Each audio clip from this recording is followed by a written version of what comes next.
2 दिवसांपूर्वी आलेला पाऊस अचानक गायब झाल्यानं सध्या मुंबईकर चिंतातूर झाले होते। पण काल रात्री पुन्हा एकदा पावसानं दमदार एंट्री मारली। मुंबई उपनगरात विशेषतः मुलुंड, भांडूप, घाटकोपर, चेंबूर या उपनगरांमध्ये जोरदार पाऊस झाला। विजांच्या कडकडाटासह मुसळधार पाऊस झाल्यानं मुंबईकर मात्र सुखावलेत। तर दुसरीकडे काही काळ झालेल्या पावसानं घाटकोपर, चेंबूर भागात पाणी तुंबलेलं बघायला मिळालं।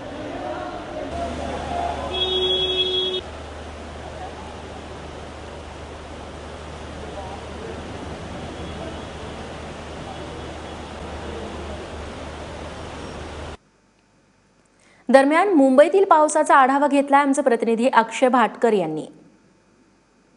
2 दिवसांपूर्वी मुसळधारपणे एंट्री केल्याच्या नंतर वरुणराजा कुठेतरी गायब झाला होता। त्यामुळे या वरुणराजाची मुंबईकर वाट पाहत होते। आता मात्र या वरुणराजाने पुन्हा एकदा दिमागदारपणे एंट्री केलेली आहे। मुंबईमध्ये सध्या मुसळधार पाऊस पडतोय। मुंबईच्या पश्चिम आणि पूर्व उपनगरांमध्ये तर हा पाऊस मोठ्या प्रमाणामध्ये आहे। त्याचबरोबर शहरामध्ये देखील काही प्रमाणात हा पाऊस पडतोय।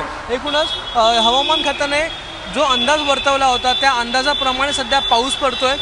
हा जो पाऊस आहे तो जास्त किंवा याहीपेक्षा जास्त पडू शकतो असा अंदाज जो आहे तो हवामान खात्याने आधीच वर्तवला होता।